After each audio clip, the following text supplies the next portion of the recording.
cette année, le FICAM revient pour sa 23e édition, Inch'Allah, qui se tiendra à Meknès du 16 au 21 mai et qui abordera bien sûr, comme d'habitude, une série de projections, de films oscarisés, césarisés, toutes les dernières pépites du cinéma d'animation avec les différentes techniques.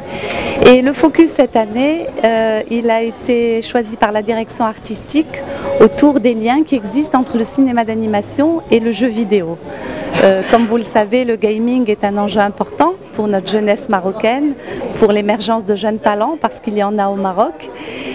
Et donc cette année, on a décidé donc de prospecter les liens qui existent entre ces deux univers à travers les ateliers de formation pour les étudiants des écoles d'art et d'audiovisuel, mais aussi lors du forum qui va être à sa 4e édition, le forum des métiers du cinéma d'animation, qui donc va rassembler des studios d'animation classiques, donc marocains, africains. La dimension africaine est extrêmement importante pour le FICAM, pour tous ces échanges sud-sud.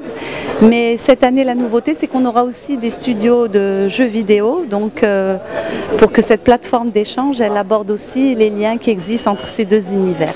Je suis ravi de cette édition 2025 qui sera exceptionnelle à plusieurs titres, puisque cette année nous avons un thème spécial qui, j'espère, intéressera la jeunesse, qui est le lien entre le cinéma d'animation et le jeu vidéo. Alors je vais tout de suite vous rassurer, ça reste un festival de cinéma d'animation et avant tout, mais vous connaissez les liens entre le jeu vidéo et le cinéma d'animation. Nous avons plein d'histoires qui sont connues, où des jeux vidéo sont devenus des films, ou l'inverse, des films sont devenus des jeux vidéo.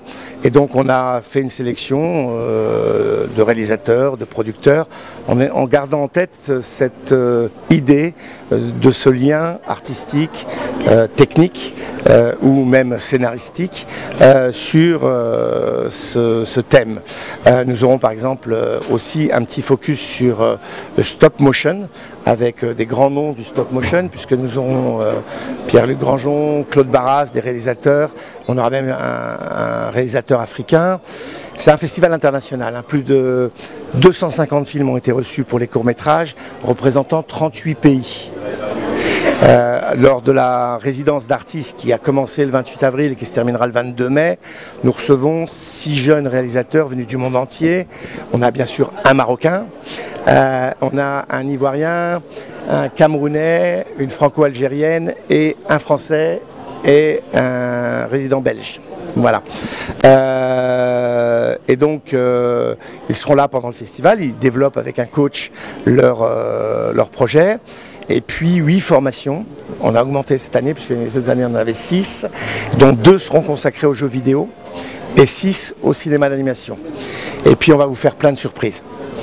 Plein de choses, alors bien sûr les traditionnelles conférences, thé à la menthe, tous ces débats qui font l'ADN du festival, où les festivaliers, qu'ils soient jeunes, professionnels, peuvent se mélanger, discuter de leur passion bien évidemment, mais on va aussi animer un peu la ville, puisque on aura dans le lien jeux vidéo et cinéma d'animation la première compétition internationale du Maroc en cosplay.